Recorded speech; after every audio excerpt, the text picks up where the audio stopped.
Tausiah ni sebenarnya bagi wasiat besar. Saya kira bukan bagi wasiat lah, saya bagi tazkirah untuk diri saya dan kita kongsi sama-sama. Nampak belakang? Kau saya kena berdiri. Ha? Ini pusat penapa? Ha? Tak apa.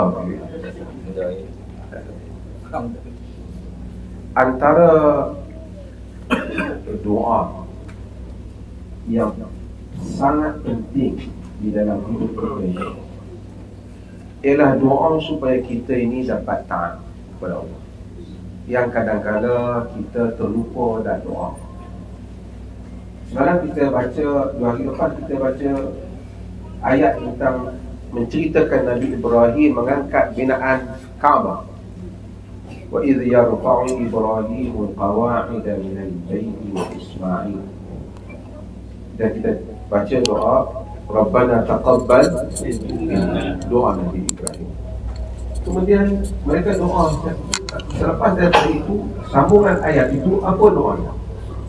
Rabbana waj'alna muslimaini laka wa min dhurriyyatina ummatan muslimatan lak wa arina manasikana wa tub 'alaina innaka antat tawwabur rahim. Rabbana waj'alna muslimaini laka wa min dhurriyyatina ummatan muslimatan lak. Ini doa Nabi Allah Ibrahim alaihissalam dengan Nabi Ismail. Wahai Tuhan kami, jadikanlah kami berdua orang yang menyerah diri kepadamu, dan jadikanlah zuriat keturunan kami umat yang menyerah diri kepadamu.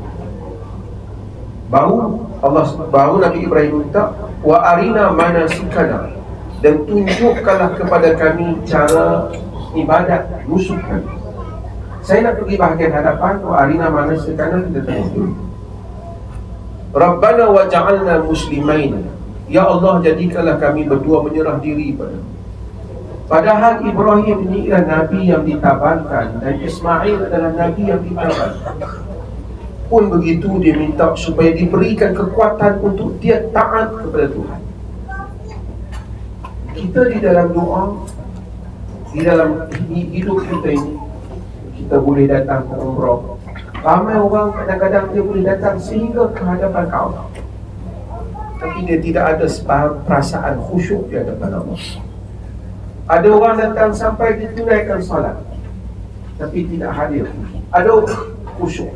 Ada orang angkat tangan nak berdoa, tapi tidak hadir perasaan untuk berdoa.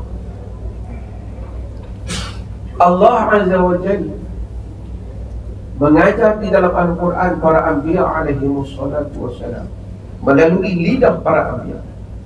Mereka sentiasa berdoa supaya Allah memberikan kekuatan untuk mereka menjadi orang baik. Kita baca Nabi Allah Ibrahim alaihissalam dalam surah Araf pada itu, Rabbi habli hukman wa alhiqni bis salihin. Wahai Tuhanku, kurniakanlah kepada aku kebijaksanaan, ilmu pengetahuan. Hukman, ilmu yang banyak. Wa alhiqni bis salihin, dan masukkanlah aku di kalangan orang saleh. Doa setiap hari Nabi Ibrahim minta supaya masukkan dia di kalangan orang saleh. Bila orang mati, kita selalu doa kawan-kawan semoga dia masuk ke kalangan orang saleh. Tapi sebahagian orang mungkin kita tak termasuk, mungkin mudah-mudahan kita tak termasuk. Dia tak doa kat diri dia, ya Allah masukkanlah aku di kalangan orang saleh. Dia rasa dia dah okey dah, dia semayang. Nabi Ibrahim doa wa alhiqni bis salihin, masukkanlah aku di kalangan orang. Kita perlu doa supaya Allah masukkan kita di kalangan orang. Ini doa Nabi Ibrahim. Saya selalu, siapa yang tengok kuliah saya selalu sebut, manusia yang Allah berikan kedudukan yang hebat kalau kita lihat ialah Nabi Yusuf alaihissalam. Nasab dia hebat. Yusuf bin Yaqub, Yaqub bin Ishaq bin, semua keturunan, the best keturunan dalam dunia. Bapa Nabi, datuk Nabi, Nenek kan, moyang pun Nabi. Apa lagi Allah bagi kerja? Handsome. Ramai orang dah handsome, sebab tu produk kecantikan laku di Malaysia.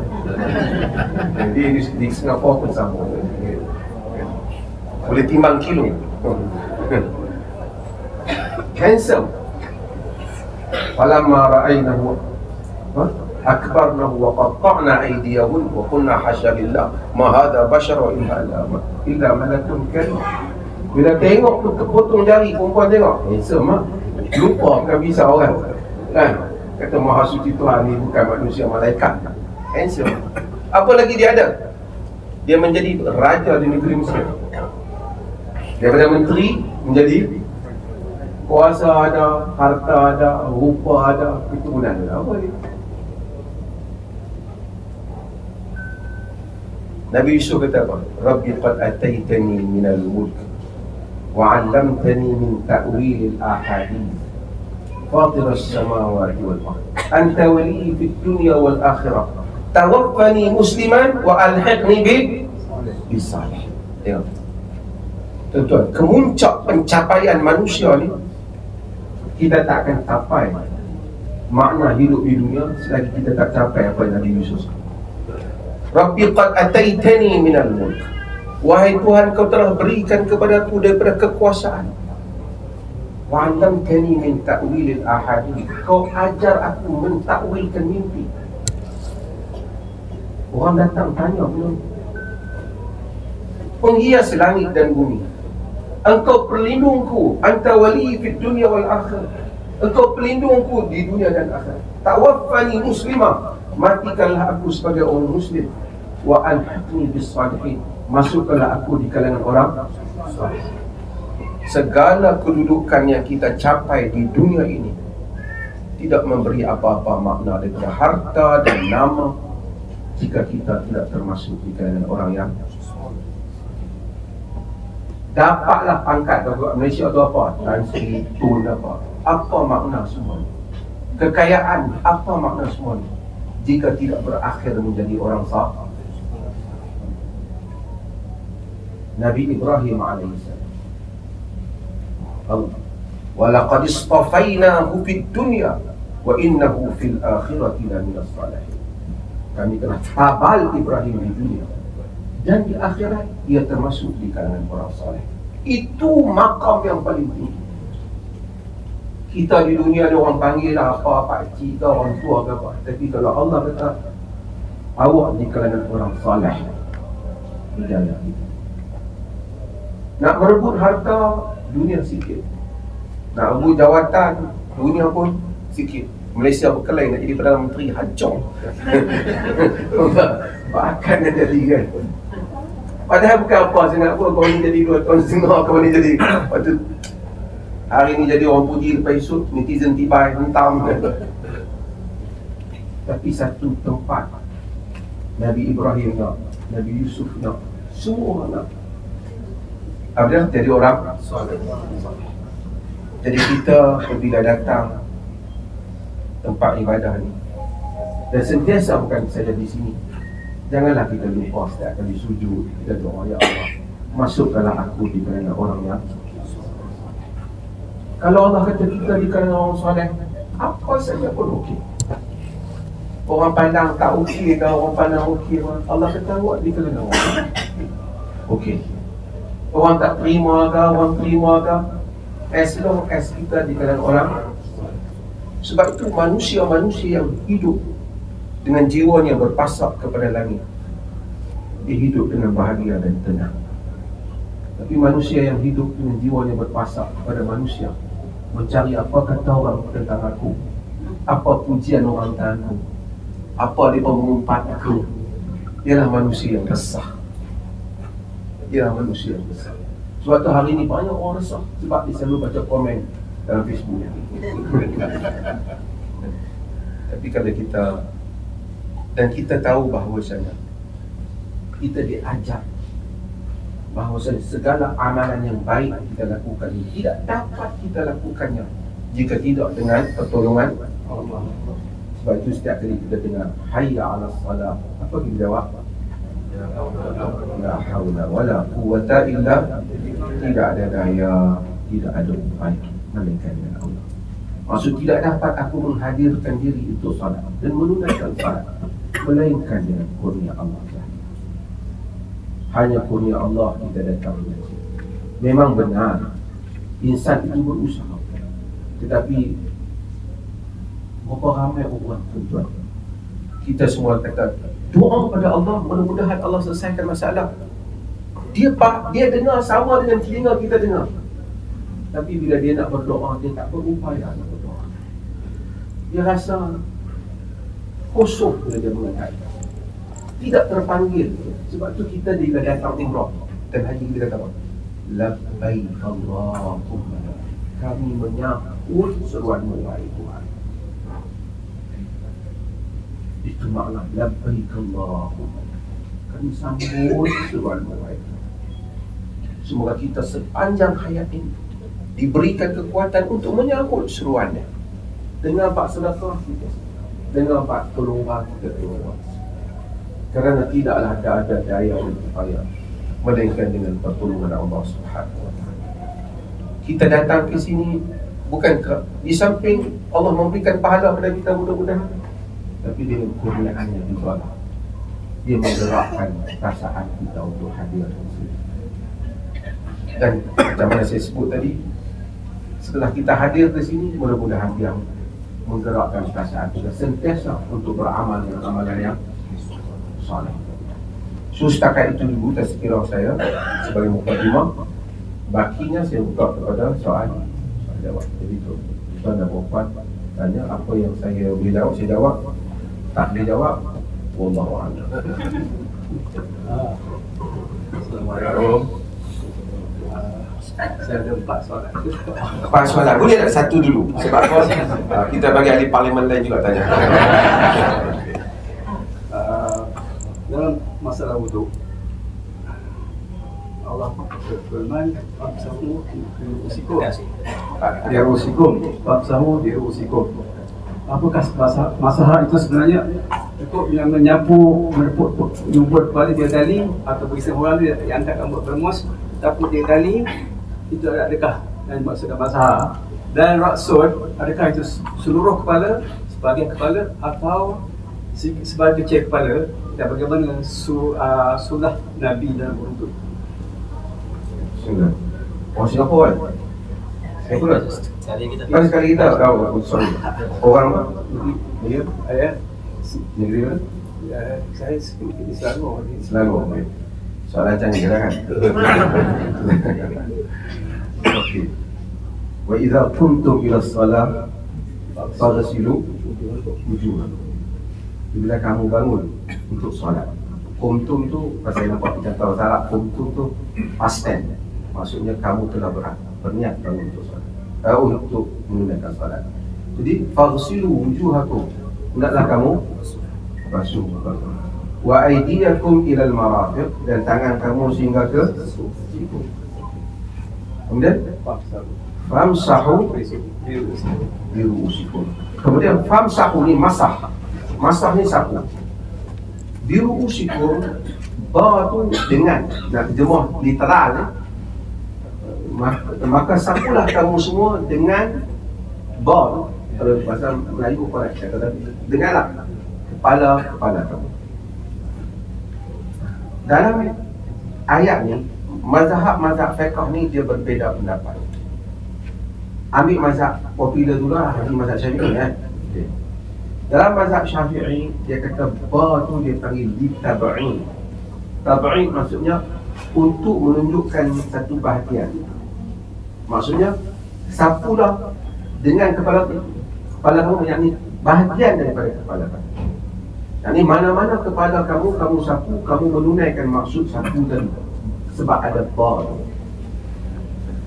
Sebagai mereka tak biru usikum, masah dengan ba, yakni usikum kamu sapu semua kepala kamu.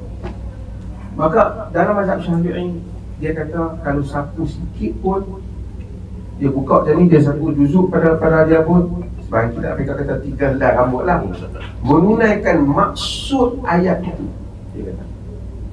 Cuma soalan haji ni bagus. Hak mazhab dia kata no, macam mazhab Malik dia sapu semua. Tapi soalan Haji tanya, Nabi dalam hadis dia buat macam mana? Dalam hadis dia sapu semua.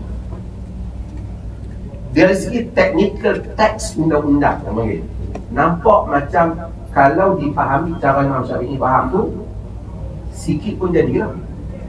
Tapi kalau Haji tanya tadi, dalam teks hadis dia sapu macam mana? Dia sapu semua. Dia sapu tangan, kedua tangan dia di ke belakang, dia tarik ke hadapan. Dan di mana dia maksud tu sapu telinga dia semua sekali. Kalau tanya saya kata kita buat macam Nabi. Jadi tak timbul ini perbahasan teks undang-undang teknikal di sudut linguistik.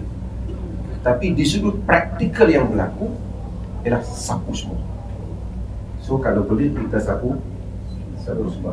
So, melainkan ada riwayat-riwayat dalam hadis menunjukkan kadang-kadang Nabi sapu atas imam dan serban dan sumpah macam kita kata.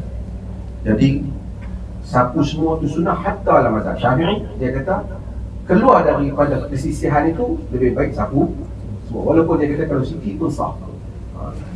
Dia bukan suruh. Sebenarnya orang ni dia salah faham dia baca teks fiqh ni.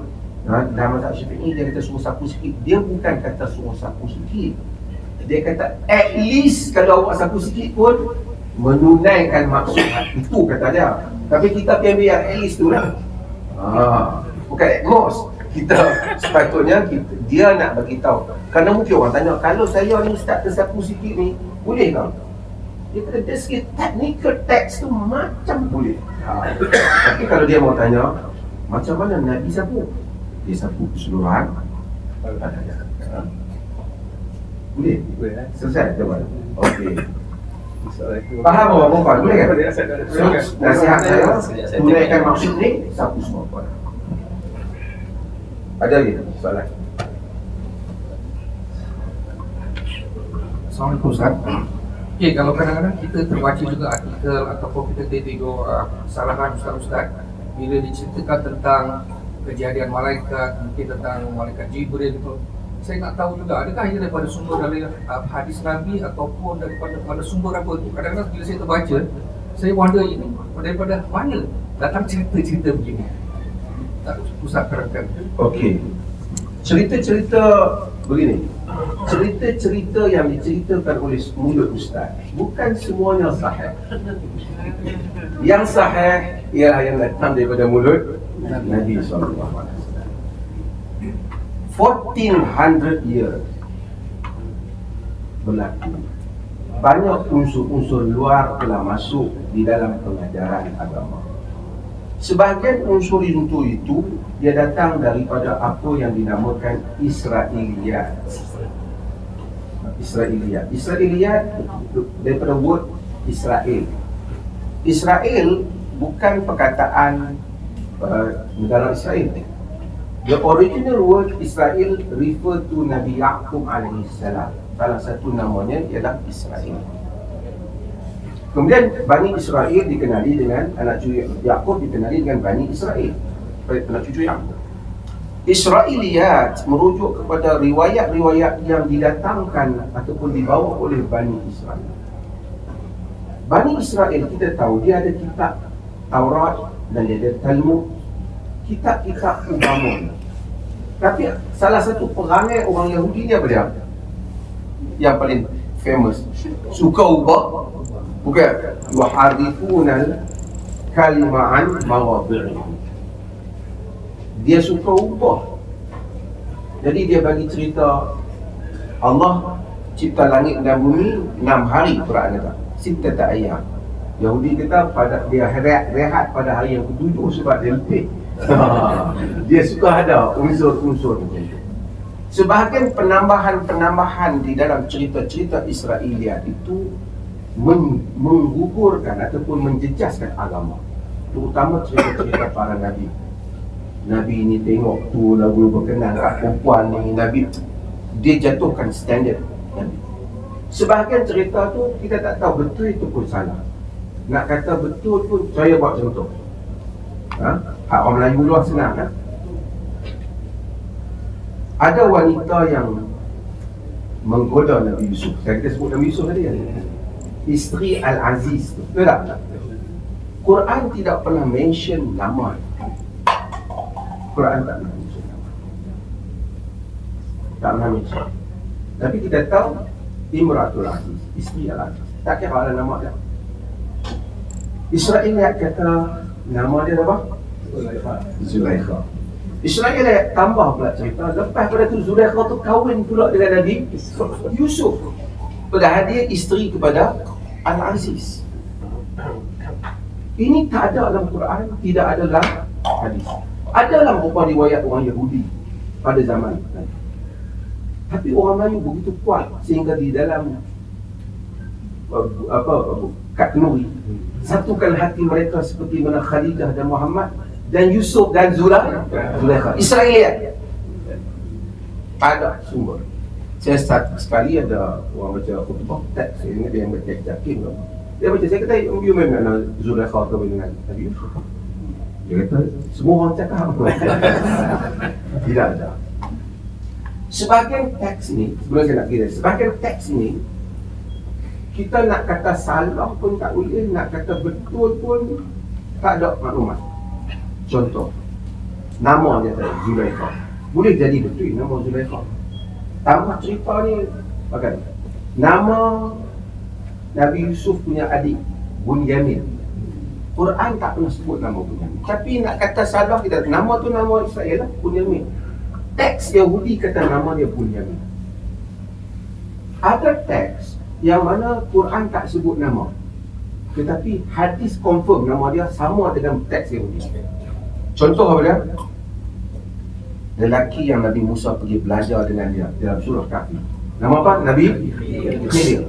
Quran tak sebut nama dia Khidir, tapi hadis riwayat Sahih Bukhari kata nama dia Khidir. So ada persamaan dalam teks.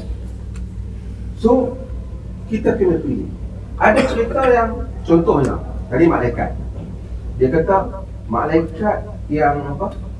Yang ketua malaikat yang tak sembah dahaka tu ialah ketua malaikat. Kan iblis tu ketua malaikat. Ketua malaikat. Ketua malaikat pun dia kata tak dengar cakap Allah. Tapi kalau kita tengok Quran kata wa kana minal jin. Iblis termasuk di kalangan jin. Kemudian sebahagiannya riwayat-riwayat yang tak benar, tak sahih yang datang. Bila kita nak mati, dia datanglah ni menyerupai begini, menyerupai begini. Riwayat-riwayat ini Israeliat atau tokoh tambah. So bila ditanya riwayat ni betul ke tak, nak tengok cerita apa. Ada yang ada dalam Quran, ada yang tak ada. Cuma saya selalu buat macam ni untuk tuan-tuan faham general tu. Kalau nampak macam kartun lucu tu, yang tu bukan ajaran Nabi Muhammad. Yang tu saya beritahu. Nampak sampai kita tak fikir macam kartun betul cerita ni. Nak kata apa ustaz cerita. Tapi Islam tak akan bawa satu benda yang membodohkan akal kita. Dia mesti satu benda yang reasonable, boleh diterima. Cuma kita percaya unseen, ghaibiyat, benda-benda yang tak boleh kita lihat ni. Kadang-kadang dia punya dimensi hidup tu tak sama macam kita. Itu ya, malaikat tunggu doa pada kita. Itu semua kita percaya. Yang lain yang tak ada teks, kita kata kita tak tengok malaikat, ustaz pun tak tengok, so you jangan create any story. Kan? Boleh kan? Okey, ada soalan lagi? Boleh? Sebelum ada siapa? Kalau tak ada, saya nak bagi ahli parlimen lain. Okey, boleh. Apakah status hadis yang menunjukkan Nabi mengajar cucu dia Sayyidina Hasan doa kunut Allah? Dan kalau sekiranya sahih, tentulah Nabi tidak baca doa kunut kecuali pada solat witir. Bagaimana kunut ini berpindah kepada solat subuh dan daripada Allah Madinah kepada Allah Madinah? Ini yang dia tanya kat saya. Macam ni ya. Tentu anak yang perempuan macam ni bagi dia kunut. Begini. tidak ada hadis tentang bacaan dalam doa kunut, melainkan satu-satunya ialah riwayat Hasan bin Ali yang disebut tadi, dia diriwayatkan oleh Ibnu Majah. Hadis ni status dia hasan pada sebahagian para ulama, tetapi kunut yang disebut itu ialah kunut witir. Bacaan itu bagi kunut ditolak witir. Sebab itu dalam solat witir para ulama khilaf, adakah ia kunut hanya separuh Ramadan ke atas seperti mana pendapat Ali dan seumpamanya, ataupun sembahyang witir ni tiap-tiap malam sepanjang tahun kita memang kunut berdasarkan hadis tadi kunut. Kalau tanya saya lebih cenderung sembahyang witir kalau disunatkan kunut. Ada pendapat kata boleh kunut. Kali kita sembahyang witir kita pada kita kunut. Allahumma hdini fiman hadait wa afini fiman afait. Tidak ada bacaan kunut untuk solat subuh yang ada dalam hadis. Bacaan tak ada. Tetapi di dalam mazhab Syafi'i, dia ambil kunut witir itu dimasukkan bagi kunut subuh. Di atas andaian kunut yang Nabi kunut yang akhir itu ialah kunut khas bagi sembahyang subuh. Pada majoriti mazhab lain, mazhab Hanafi, kita datang sini Hambali, mereka menyatakan tidak ada kunut subuh berterusan. Jadi siapa yang kunut subuh, dia mazhab Syafi'i, itu qaul mazhab Syafi'i. Tapi kalau dia tak kunut tu bukan kerana dia ni dah keluar mazhab Syafi'i jadi mazhab Wahabi ke apa. Ini mazhab Hanafi tidak kunut, mazhab Hambali tidak kunut, mazhab Malik kunut sebelum daripada rukuk. Kalau tanya saya mazhab tak kunut. Tapi kunut witir maksud kunut subuh. Tapi kalau orang kunut subuh tu imam kunut subuh, saya akan kunut di belakang dia lah. Sebab innamal ju'ila al-imamu liyutamma bih, dijadikan imam untuk kita ikut. Tak payahlah balik Singapura tu imam kunut dan belakang subhanallah. Aku baru balik Mekah kan. So, tapi kalau tanya saya, mereka boleh lah, boleh tak kunut lah. Bukan boleh Wahabi pasal boleh ikut Mekah. Boleh lah? Okey ya? Haji ni tanya soalan canggih-canggih. Yang lain ada lagi soalan? Kalau yang ni sebelah belakang kan? Oh ya, ni semua yang PMP depan. Ustaz boleh tolong explain tentang fikih Aulawiyat untuk konteks kehidupan kita sekarang? Soalan ni hebat-hebat soalan ni.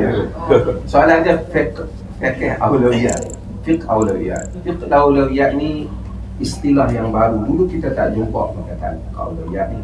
Tetapi makna dia tu ada. Tapi apabila Al-Qaradawi dan beberapa guru yang moden ini, mereka mengungkapkan istilah ni, iaitu fiqh priority.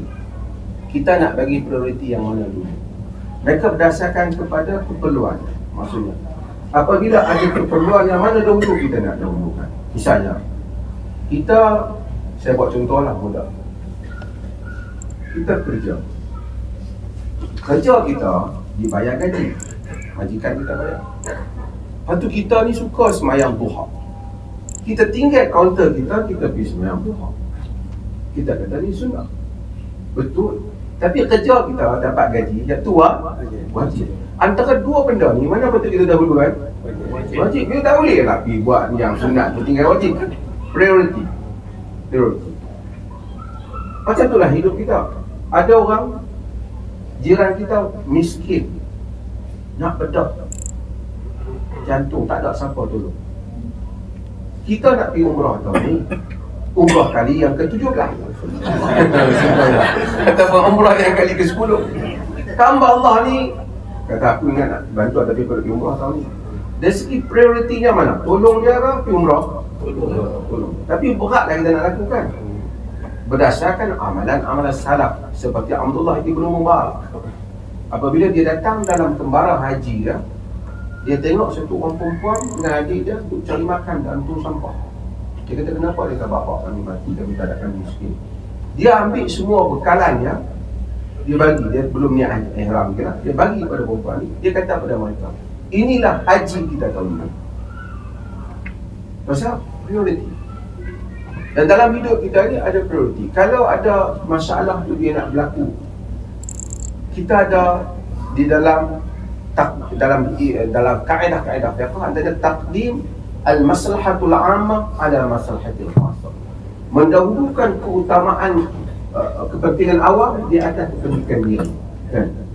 Awam atas kepentingan diri. Maksudnya kalau benda ni membahayakan orang awam tapi menguntungkan satu diri, kita kena elakkan bahaya awam. Awam walaupun dia kata saya untung, tak boleh.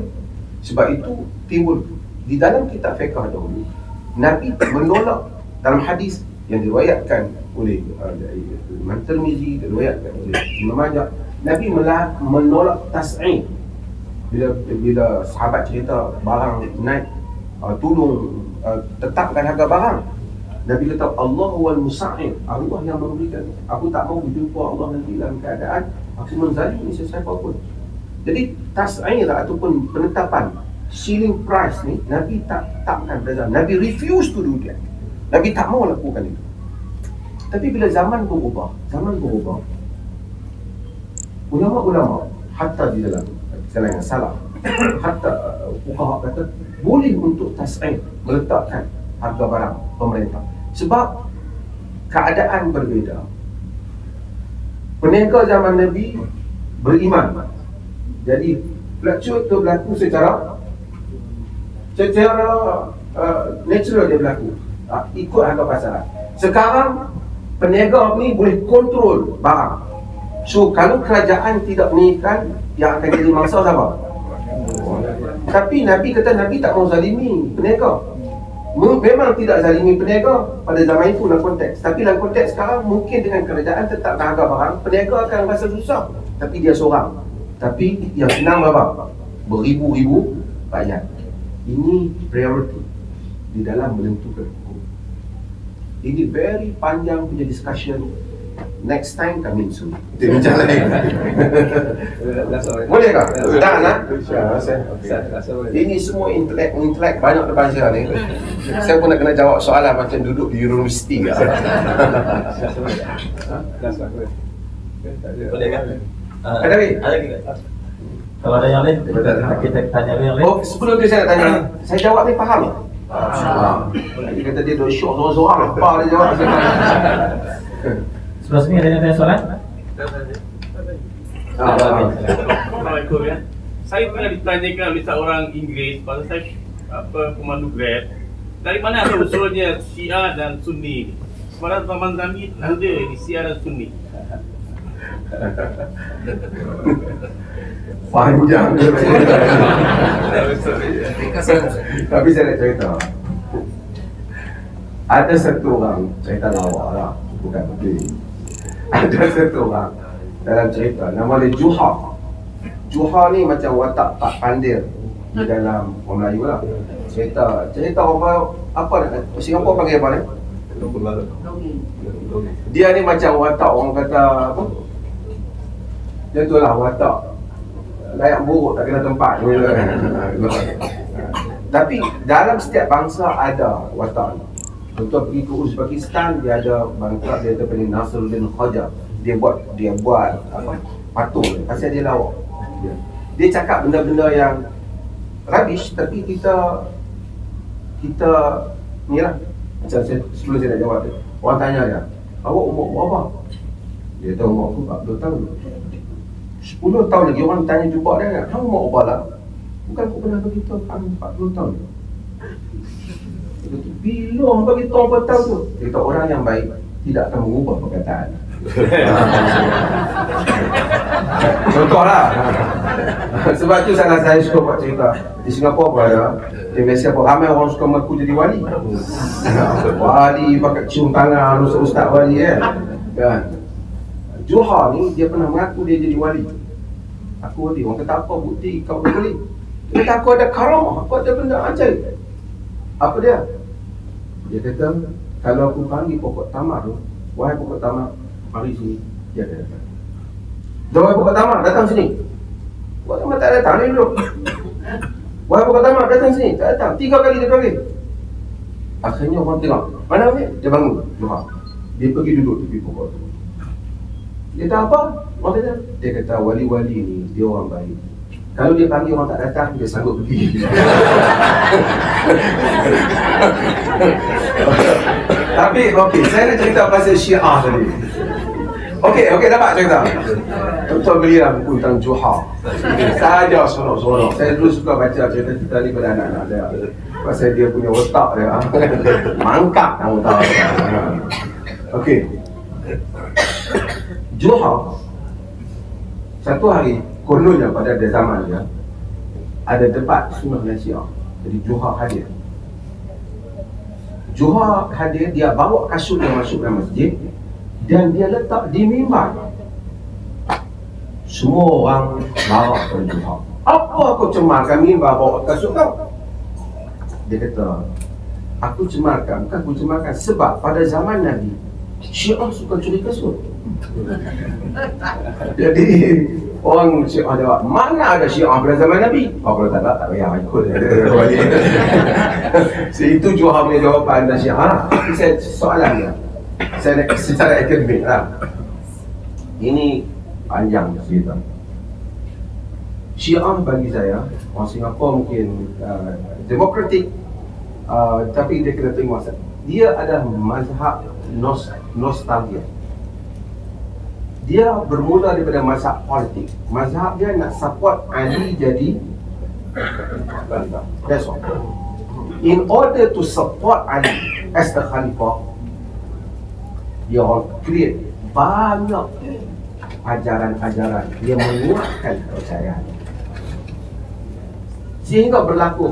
Dan dalam sejarah Islam pula berlaku peristiwa-peristiwa yang macam bukan support dia, yang boleh dia jadikan satu isu untuk support isu dia. Termasuk kejadian pembunuhan Hussein bin Ali dan sebagainya. Panjang cerita. Krisis Sunnah dan Syiah sudah ada dalam dunia Islam. Dalam dunia Sunni pun ada banyak blok-blok. Dalam Syiah pun ada banyak blok-blok. Nabi kata, فَإِنَّهُ مَنْ يَعِشْ مِنْكُمْ بَعْدِي وَسَيَرَى اخْتِلَافًا كَثِيرًا. Sesiapa yang hidup di kalangan kamu selepas aku wafat nanti akan melihat perselisihan yang banyak. Dia tak kata jangan tanya mufti. No.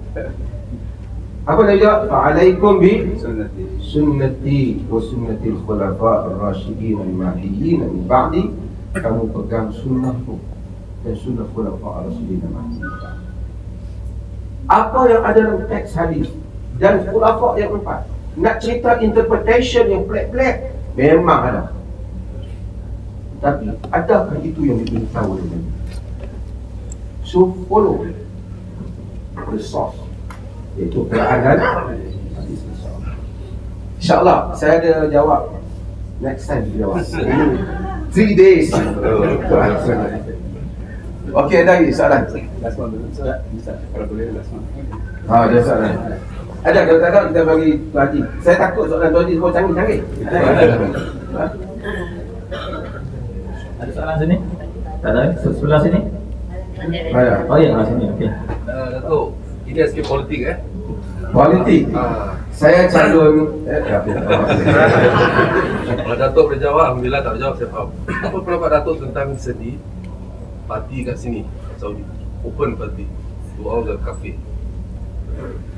sini dia tak mengamalkan apa yang kita amalkan di negara-negara. Singapura lain, Malaysia pun lain, sini pun lain. Sistem macam-macam. Sini kepada absolute monarch. Kita apa? Parlimen. Singapura parlimen. Ini kita raja berperlembagaan Malaysia kan. So macam-macam.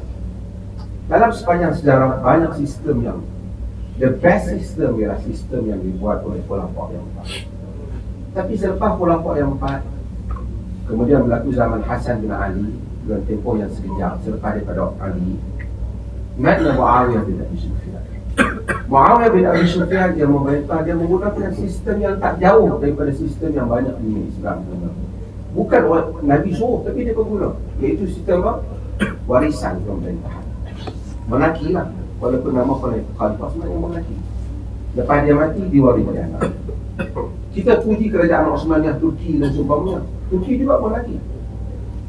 Abbasiyah juga monarki. Saya bukan bela monarki ataupun demokrasi, tapi saya nak beritahu apa isunya. Isunya ialah bukan semua sistem boleh di-apply untuk setiap bangsa. Bukan semua sistem. Saya bukan support dalam sistem, tapi bukan semua sistem boleh di-apply untuk setiap bangsa. Ada bangsa, katakanlah kalaulah Muawiyah tidak melantik Yazid, diandaikan kembalikan kuasa itu kepada pilihan rakyat, sekali lagi berlaku kebangkitan kumpulan-kumpulan. Tapi bila satu kerajaan itu dah stabil, dia turun hanya kepada geng dia juga. Sistem is dead. Nak challenge payah. Kalau kita bagi peluang balik, dia pemberontakan. Di US dan UK, kita ada sistem yang lain. Dia pun dah stabil 200 years. Europe ambil untuk dapat setelah kematian demi kematian, peperangan, civil war di Europe, baru dapat sistem yang mereka buat. Itu pun tak perfect. Bukan, mana ada perfect. Buku The Republic yang ditulis oleh Plato berhubung dengan sistem demokrasi. Berapa banyak teori Plato yang boleh orang buat, kan? Mungkin sebahagian yang membaca politik ini tinggi lah kan. Okey, tapi apa yang saya nak ceritanya ialah dalam ketika kita tengok kebangkitan Arab ini, semua negara presiden jatuh, tapi semua negara beraja tidak jatuh. Kekal aman. Saudi tak jatuh, Bahrain tak jatuh, Yemen tak jatuh, Jordan tak jatuh, Syria sebelah kabur, Morocco tak jatuh, Tunisia dan Algeria jatuh. Maksudnya Arab ni, bukan saya, ini bukan soal dalil ke apa. Dia lebih mantap, dia lebih stabil dengan sistem monarki dalam negara ni.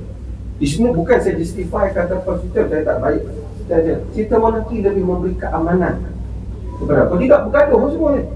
Tapi oleh kerana monark tu dia dah stabil, semua orang dia. Kalau tidak bergaduh. Di sini bergaduh sampai sekarang tak selesai. Hancur negara. Iraq bergaduh. Tapi negara yang monark tidak jatuh. Bukan nak semua Singapura ada monark. Tapi soalan dah tanya. Saya bukan baik, tapi saya rasa we don't touch dia punya sistem. Tapi kita tak boleh di atas apa yang Barat sebut demokrasi memberi penyelesaian. Dah Barat telah bawa banyak demokrasi, hancur juga. Dia support Mesir, demokrasi Mesir hancur Mesir. So bagi saya, whatever sistem nak guna pun, yang penting aman dan adil. Tapi untuk dapat satu pemerintah yang 100% adil, you bermimpi lah. You bermimpi lah. You jangan cerita dia 100% adil. 100% adil Nabi ya? Bukan. Sebab itulah hadis Abu Daud dia kata, ghalaba adluhu jawruhu. Keadilannya mengatasi kezalimannya. Tuhan masukkan itu. Tak ada apa jadi perintah. Kita jadi mak ayah anak, 5 orang kena anak kita pun boleh tak adil ayah. Betul tak? So saya bukan support. Saya alhamdulillah saya di Malaysia ada jawatan, alhamdulillah saya belum lagi kata saya takut lagi nanti kerajaan. Saya klik kerajaan. Tapi kena matang dalam soal. Ini soal politik. Boleh tak? Boleh tak? Kalau macam tu saya masuk ke dalam. Ada lagi? Last one. Okay. Saya tengok. Boleh? Last one. Nabi SAW tidak berkata sesuatu kecuali dia wahyukan kepada dia.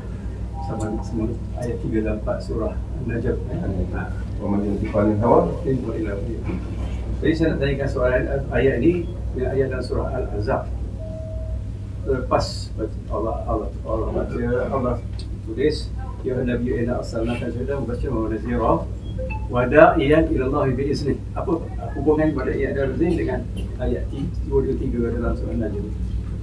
Da'iyan ila Allah bi'izni. Kami Nabi menyuruh kepada Allah dengan keizinan Allah. Keizinan ni maksud bantuan Allah, dan keizinan ni maksud dengan ajaran Allah. Apa yang Allah benarkan, Allah suruh saja yang Nabi sampaikan.